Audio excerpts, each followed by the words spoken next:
the employer has not made its contributions.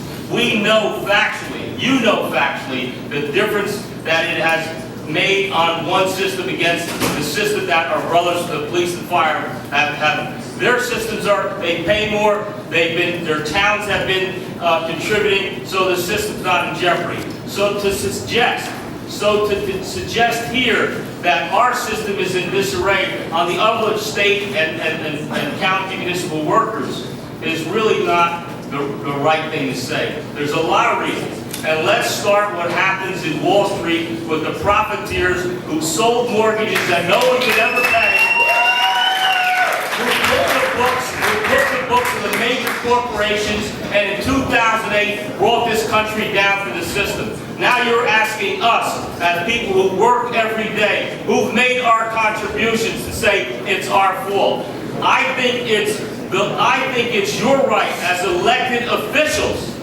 Your right as elected officials to understand what we as workers are going through in this state and this country right now. We have over 400,000 New Jerseyans on unemployment, with another 155,000 was exhausted their employment benefits. It's your job to make sure that them and all of us continue to work and make enough money to send our kids to school and pay our mortgages. You should be trying to help us instead of taking our right to bargain away.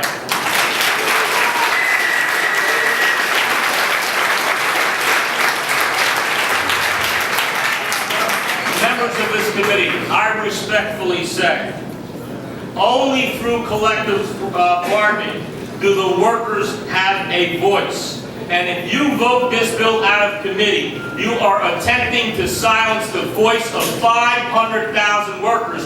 And furthermore, you condone the treatment from this governor, who continues to vilify and talk to the workers of this state who do a great service, not just in police fire, but in DEP, but in our hospitals, that pick up our garbage. Instead of saying thank you, that's what you're going to do today here if you vote this bill out of committee. You're going to attempt to silence 500,000 people through taking their right to negotiate it away and condone the treatment of this governor towards his workers. So I ask you in closing, please, this system has worked.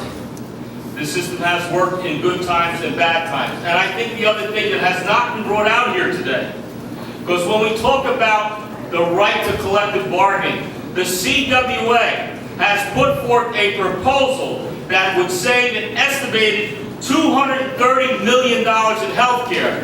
And you know what the answer was by this governor? That's garbage. He never had the decency to come to the table and sit down and negotiate. I say that's wrong. I say it's disgraceful, it's despicable, and you here today, by the power of your vote, have the authority to put an end to that and bring some civility and bring some respect and justice back to the workers.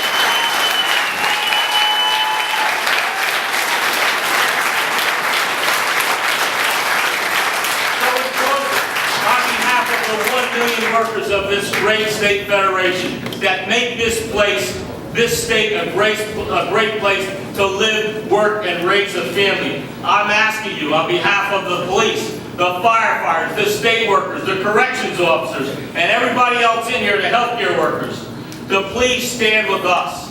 Stand with us here today, and do not vote this bill out of committee.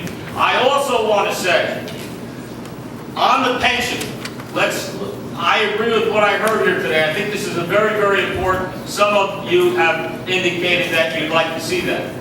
Pensions have adjustments historically have been legislated. Healthcare benefits have never, ever been legislated.